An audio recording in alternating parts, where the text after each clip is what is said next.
ತಮಿಳುನಾಡು ಚುನಾವಣೆಯಲ್ಲಿ ದಳಪತಿ ವಿಜಯ್ ಭರ್ಜರಿ ಕಮಾಲ್ ಮಾಡಿದ ಬಳಿಕ ಮೊಟ್ಟ ಮೊದಲ ಬಾರಿಗೆ ಶಾಸಕರನ್ನ ಭೇಟಿಯಾಗ್ತಾ ಇದ್ದಾರೆ. ಕೆಲವೇ ಕ್ಷಣಗಳಲ್ಲಿ ಗೆದ್ದ ಶಾಸಕರ ಜೊತೆಗೆ ಮಾತುಕತೆ ಆಡುವುದಕ್ಕೆ ಮುಂದಾಗ್ತಾ ಇದ್ದಾರೆ ವಿಜಯ್.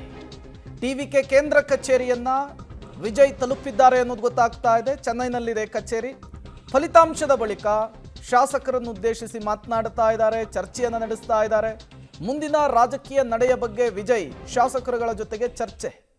ಶಾಸಕರೊಂದಿನ ಸಭೆಯ ನಂತರ ರಾಜ್ಯಪಾಲರನ್ನ ಭೇಟಿಯಾಗುವುದಕ್ಕೆ ವಿಜಯ್ ನಿರ್ಧರಿಸಿದ್ದಾರೆ ಅನ್ನೋದು ಗೊತ್ತಾಗ್ತಾ ಇದೆ.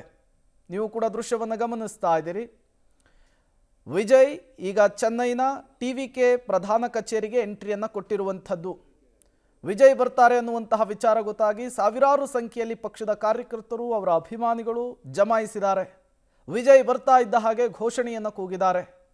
ಮೊಟ್ಟ ಮೊದಲ ಬಾರಿಗೆ 108 ಸ್ಥಾನದಲ್ಲಿ ಗೆಲುವನ್ನು ಸಾಧಿಸಿದ ನಂತರ, ಅತಿದೊಡ್ಡ ಪಕ್ಷವಾಗಿ ಹೊರಹೊಮ್ಮಿದ ನಂತರ ಟಿವಿಕೆ ಕಚೇರಿಯಲ್ಲಿಯೇ ಮೊದಲ ಸಭೆಯನ್ನು ನಡೆಸೋದಕ್ಕೆ ವಿಜಯ್ ಮುಂದಾಗ್ತಾ ಇದ್ದಾರೆ.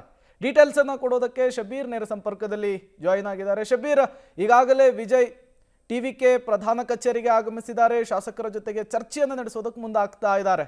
ಮುಂದಿನ ಬೆಳವಣಿಗೆಗಳೇನು ಅಂತ ಹೇಳಿ.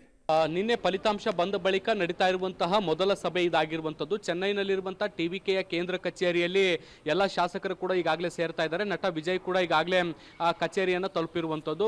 ಬಹುತೇಕ ಮೊದಲ ಶಾಸಕಾಂಗ ಪಕ್ಷದ ಸಭೆಯನ್ನ ಈಗ ನಡೆಸಲಾಗ್ತಾ ಇರುವಂಥದ್ದು. ಇಲ್ಲಿ ಮೊದಲಿಗೆ ಅಭಿನಂದನೆಗಳು ಅಥವಾ ಪರಸ್ಪರ ಖುಷಿಯನ್ನ ಹಂಚಿಕೊಳ್ಳುವಂತ ಕೆಲಸಗಳಾಗುತ್ತೆ. ಇದಾದ ಬಳಿಕ ಪಕ್ಷದ ಮುಂದಿನ ಹೆಜ್ಜೆಗಳು ಹೇಗಿರುತ್ತೆ ಅನ್ನೋದಕ್ಕೆ ಸಂಬಂಧಪಟ್ಟಂತೆ ಒಂದಷ್ಟು ಮಾಹಿತಿಯನ್ನ ಶಾಸಕರ ಜೊತೆಗೆ ಹಂಚಿಕೊಳ್ಳುವಂತ ಕೆಲಸವನ್ನ ಮಾಡಲಾಗುತ್ತೆ. ಶಾಸಕರ ವಿಶ್ವಾಸವನ್ನ ಪಡೆಯುವಂತ ಕೆಲಸವನ್ನ ನಟ ವಿಜಯ್ ಮಾಡ್ತಾರೆ. ಇದಾದ ಬಳಿಕ ಸರ್ಕಾರ ರಚನೆಗೆ ಸಂಬಂಧಪಟ್ಟಂತೆ ಒಂದಷ್ಟು ವಿಚಾರಗಳಿಗೆ ಸಂಬಂಧಪಟ್ಟಂತೆ ಚರ್ಚೆಗಳಾಗುತ್ತೆ. ಪಕ್ಷದಲ್ಲಿ ಕೆಲವು ಹಿರಿಯ ನಾಯಕರಿದ್ದಾರೆ, ಅವರಿಂದಲೂ ಕೂಡ ಸಲಹೆಗಳನ್ನ ಪಡೆಯುವಂತ ಸಾಧ್ಯತೆಗಳನ್ನ ಕೂಡ ನಾವು ನಿರೀಕ್ಷೆ ಮಾಡಬಹುದು.